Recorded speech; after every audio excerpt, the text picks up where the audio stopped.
Assalamualaikum warahmatullahi wabarakatuh. Perkenalkan, nama saya Ulima Aziza dari kelompok 5. Di sini saya akan memaparkan kembali materi tentang alokasi dan distribusi dalam Islam. Sistem distribusi pendapatan.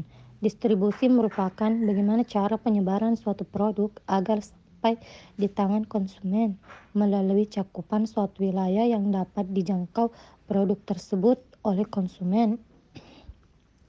Sedangkan dalam distribusi juga terdapat perbedaan bagaimana sebuah produk dapat tersampaikan kepada konsumen. Hal ini biasanya tergantung bagaimana tempat tinggal konsumen akan dapat terjangkau oleh suatu produk tersebut. Terlepas bagaimana caranya pendistribusian barang atau jasa sampai hingga di tangan konsumen. Distribusi merupakan kegiatan penyaluran barang yang merupakan sebuah jembatan antara produsen dan konsumen, sehingga barang tersebut menjadi berguna dan bermanfaat bagi orang lain. Proses pembagian merupakan suatu distribusi pada faktor yang ikut andil dalam menentukan pendapatan. Dalam sistem ekonomi Islam, hal ini didasarkan pada dua nilai, yaitu nilai kebebasan dan keadilan. Hal ini merupakan prinsip moral yang tercermin dalam ajaran Islam tentang kepemilikan individu, umum, dan warisan. Produksi yang tergabung dalam proses produksinya yang pertama adalah upah atau gaji untuk para pekerja. Dua, bunga sebagai imbalan modal yang dipinjam oleh pengelola proyek. Tiga, sewa tanah yang digunakan untuk melaksanakan proyek itu. Dan empat adalah laba atau profit bagi para manajer yang mengelola dan mengurusi pelaksanaan proyek dan juga sebagai penanggung jawabnya. Selanjutnya, efisiensi dan keadilan. Efisiensi adalah perbandingan antara input, dan output, di mana input digunakan setepat dan sebaik mungkin untuk memperoleh output yang terbaik. Efisiensi alokasi menjelaskan bahwa bila semua sumber daya yang ada habis teralokasi, maka akan mencapai alokasi yang efisien. Tetapi tidak dapat dikatakan bahwa alokasi tersebut adil, karena tiap unit dalam pertukaran ekonomi di pasar keunggulannya modal awal antara satu dengan yang lainnya berbeda.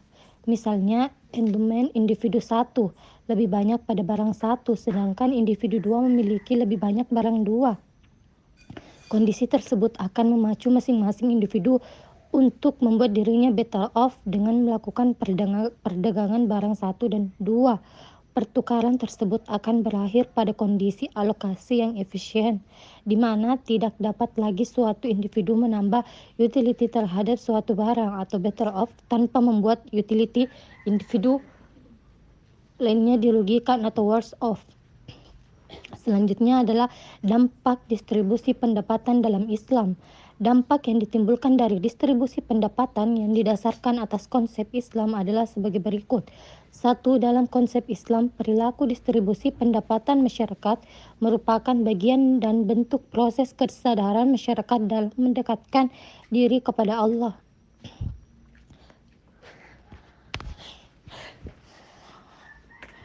Seorang muslim akan menghindari praktik distribusi yang menggunakan barang-barang yang merusak masyarakat.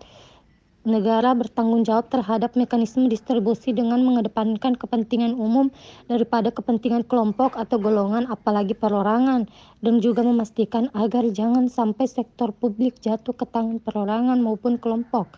Negara memiliki tanggung jawab untuk menyediakan fasilitas publik yang berhubungan dengan masalah optimalisasi distribusi pendapatan, seperti sekolah, rumah sakit, lapangan kerja, perumahan, jalan, jembatan, dan sebagainya. Sektor publik ini menjadi tanggung jawab negara dalam rangka menjaga dan bentuk tanggung jawabnya terhadap rakyat. Sepertinya itu saja penjelasan yang dapat saya sampaikan. Lebih dan kurangnya mohon dimaafkan. Wassalamualaikum warahmatullahi wabarakatuh.